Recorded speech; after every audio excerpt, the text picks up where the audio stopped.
everyone, my name is Suzanna, but you can call me Suze. We're going to kick the day off by singing about God together. So everyone stand up and sing along.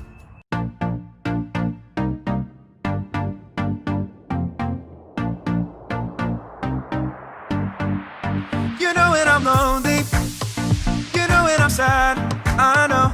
And then you are with me, yeah, you are with me. You know when I'm worried, you know when I'm mad, I know. And then I can trust you, yeah, I can trust you. You don't want perfection, you just want my best. And when my mind is racing, you will give me rest. God is greater, greater than my feelings. He knows everything, He knows everything. God is greater, greater than my feelings. He knows everything, He knows everything. You know when I'm lonely, you know when I'm sad, I know. And then you are with me, yeah, you are with me.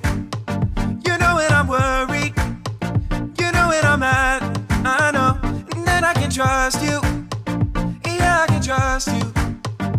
You don't want perfection, you just want my best. And when my mind is racing, you will give me rest. God is greater, greater than my feelings. He knows everything, He knows everything. God is greater, greater than my feelings. He knows everything, He knows everything. You are greater than all I feel. You know it all and you always will. I trust in you with all that I've got. Doesn't even matter if I feel it or not. You are greater than all I feel. You know it all and you always will. I trust in you with all that I've got. Doesn't even matter if I feel it or not. God is greater, greater than my feelings. He knows everything, He knows everything. God is greater, greater than my feelings. He knows everything, He knows everything. Great singing, everyone. We all have feelings, but no matter what, God is greater than our feelings. That's what this Blueprint series is all about. Have any of you ever seen a TV show or a YouTube video about building or construction? Well, I have the honor of being one of the hosts of the hit construction show, Build It, with my good pal Skip. Take a look at what happened while we were filming our latest episode.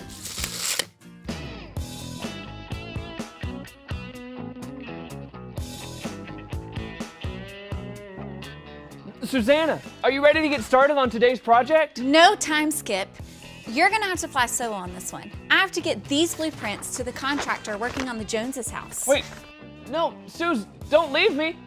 I don't know how to fly solo. I need your help. Okay, maybe I can do this. What is this project anyway? A jelly bean dispenser for Jake Allman. Got it.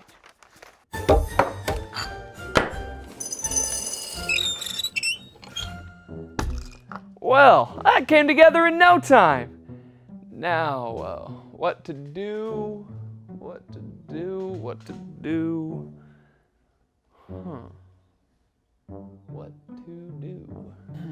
Construction log, time 5:42. This marks 10 minutes without Suzanna.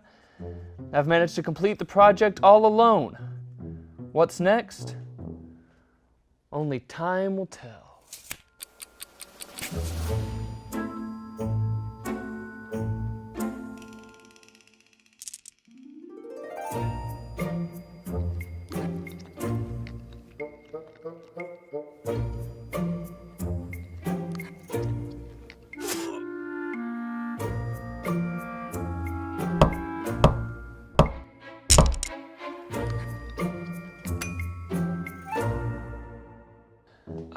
Construction log, time 5:44. I've been trying the jelly beans, and of the 18 flavors I've tried, booger is my least favorite. Oh. Maybe I'll leave those for Suzanna, if she ever decides to return.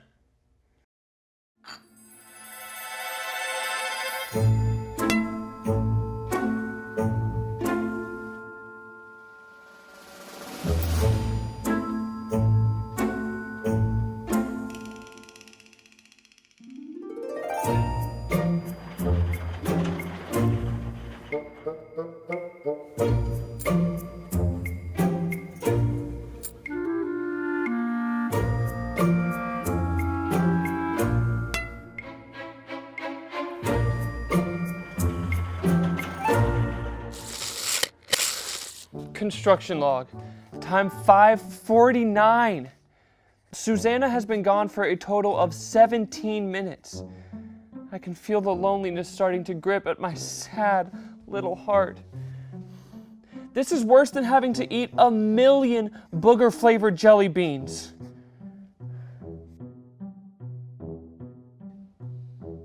What are you looking at, Steve?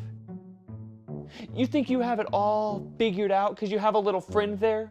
Well, just you wait. Just wait until your little friend decides to let you fly solo. Suit yourself, Steve. I don't need your judgment. Gary will back me up. Isn't that right, Gary? Gary, we talked about this. You're supposed to back me up. John? What did you say, John? Oh, guys, how are we ever going to make it without Suzanna? Gary, where are you going? Gary, don't you leave me too! No!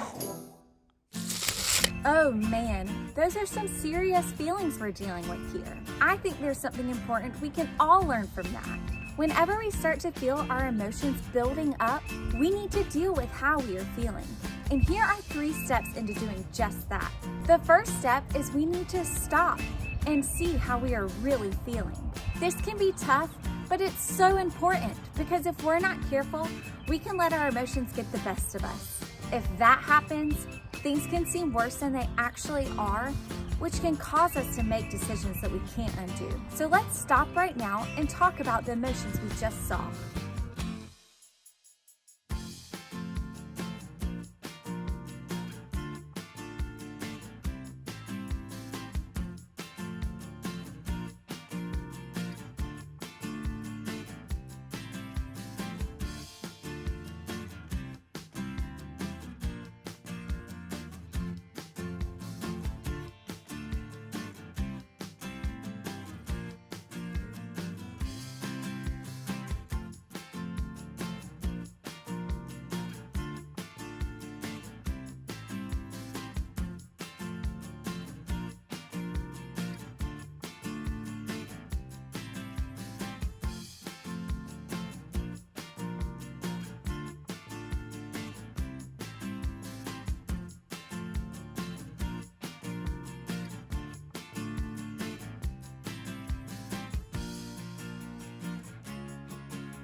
Skip sure was feeling pretty lonely when I left the shop that day. And I know what it's like to feel lonely. Loneliness can get to us in lots of ways. Like if someone doesn't want to hang out with us, or if we can't go to school for a while. If we're not careful, we'll start to believe that no one wants to be around us or cares about us. That's when we need to do step 2, which is look at what's really going on. Skip missed me because we always work together, but then he created these other friends for himself. But if Skip would have looked, he would have seen that I left because I had another important project to work on, not because I didn't want to hang out with him or help him. And if Skip would have looked even closer, he would have seen that he's never really alone at all. I know this because of step 3, which brings me to the next part of how we should deal with what we feel. Listening. If Skip would have listened, he would have learned that Jesus is always with him. We've got to listen to God's blueprint for life, the Bible. God gave us the Bible as the blueprint for how we should deal with what we feel. Here, check this out. Hey everybody, listen up! Here's what God has to say. Where is everybody? Hello? Anyone? What's up, man? We're all right here. Oh, that's a relief. I was beginning to feel really lonely. I get that. Everybody can feel lonely sometimes, but listen up. You don't have to feel lonely anymore. For real? Tell me more. In John chapter 4, there was a Samaritan woman who felt lonely. We know this because she came to draw water from the well, all by herself, and at a time of day when no one would be there. That's kind of sad. Sounds like she didn't have any friends. It seems that way. Most women would go get water together. They would talk and laugh on the way to the well and help each other as they filled their jars. Everyone knew this woman had made some pretty bad mistakes in her life. Because of her bad decisions, no one would be friends with her. Instagram followers? 0. Think you could say that. So Jesus was traveling from Judea to Galilee. Back then, people would walk from town to town, which could be very tiring. Dude, according to this map, that's about 70 miles. That's quite a hike. I bet it took forever. We don't know how long it took, but we do know that Jesus and his disciples stopped in Samaria. And because it was a really hot time of day, Jesus decided to rest by a well where people would come to get water. Too bad he didn't have a camelback. A camelback? I'm sure there was a camel with a back around there somewhere, but what good would that do? You know, it'd keep him hydrated. He could sip water through it as he walked. Oh, a camelback. Like those backpacks you put water in, not a camel back. That makes a lot more sense. Either way, Jesus didn't have a camelback. Instead, he asked a Samaritan woman to give him a drink. What? What did she do? Well, in those days, Jews were not supposed to talk, eat, or drink with Samaritan people. Jesus was a Jew, so the woman was shocked that he would ask her for a drink. Kind of like if a superhero were to ask their arch nemesis for a cherry slushie? That would, never happen. Yeah, it was a big deal for Jesus to speak to her, let alone ask her to get him a drink. She listened as Jesus began to tell her about God's gift that could be hers. What kind of gift are we talking about? Like a new pair of Nikes? A trip to Disney World? A new car? Not quite. None of those things were around back then. Besides, they don't even compare to the gift Jesus was offering her. He told her about the gift of living water. Is that the kind of water you chug down on a hot, sweaty day? No, it's not that kind of water that you drink, but the kind that helps you to never be thirsty again. Just like water satisfies our thirst, Jesus satisfies our hearts. He fills us with his love that never runs out. Sign me up for that.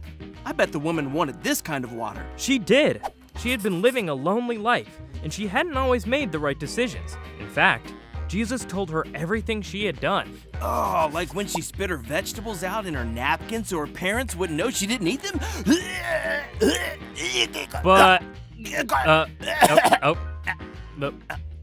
But Jesus didn't make her feel bad for those wrong things. He only wanted her to see how much he cared about her. That's the best. So how did that help her not feel lonely anymore? Well, when we decide to follow Jesus, it's like taking a sip of living water. Jesus fills our hearts up with his love.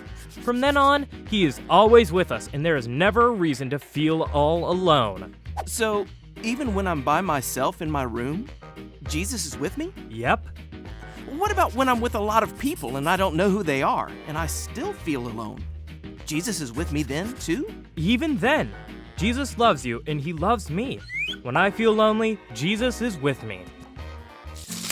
The woman at the well was lonely, and one of the lies she probably believed was that no one understood her or cared about her. But Jesus came alongside her. He showed her that he loved her, and if she would follow him, she would never be alone again. That wasn't just true for the woman at the well. That's true for you and me today. The next time we're missing our friends or wondering if anyone cares about us, we can stop, look, and listen to the truth of God's word. And then we'll remember that Jesus is always with us. And that's what we need to know today. Everyone say it with me. When I feel lonely, Jesus is with me. That's it. You can deal with how you feel when you stop, look, and listen. Now we're gonna play a game called Spot It. 2 cards will appear on your screen, and your job is to spot the object that appears on both of the cards as quickly as possible. You'll have 10 seconds before the cards disappear, so try to spot it fast. On your mark, get set, go!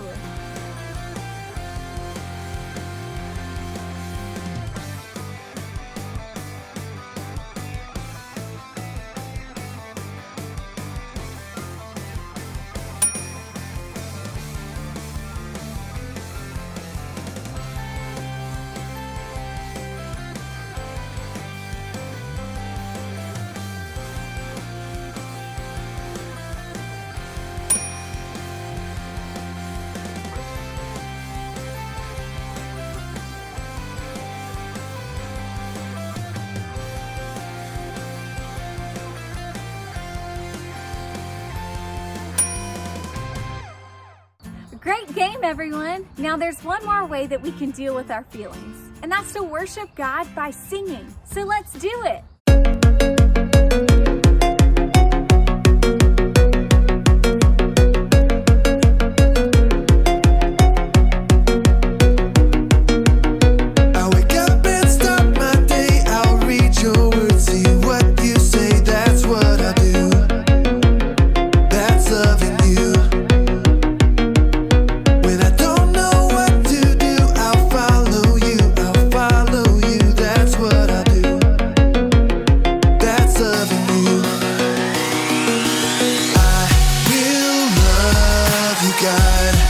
With all my heart and soul, with all my mind and strength,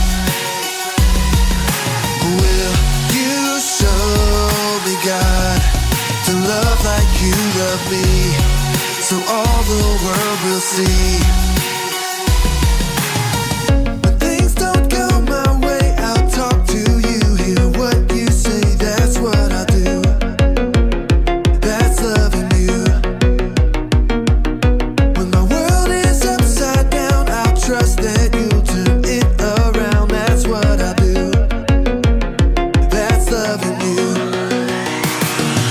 I will love you, God, with all my heart and soul, with all my mind and strength. Will you show me, God, to love like you love me, so all the world will see. Will love you, God, with all my heart and soul, with all my mind and strength. Will you show me, God, to love like you love me, so all the world will see.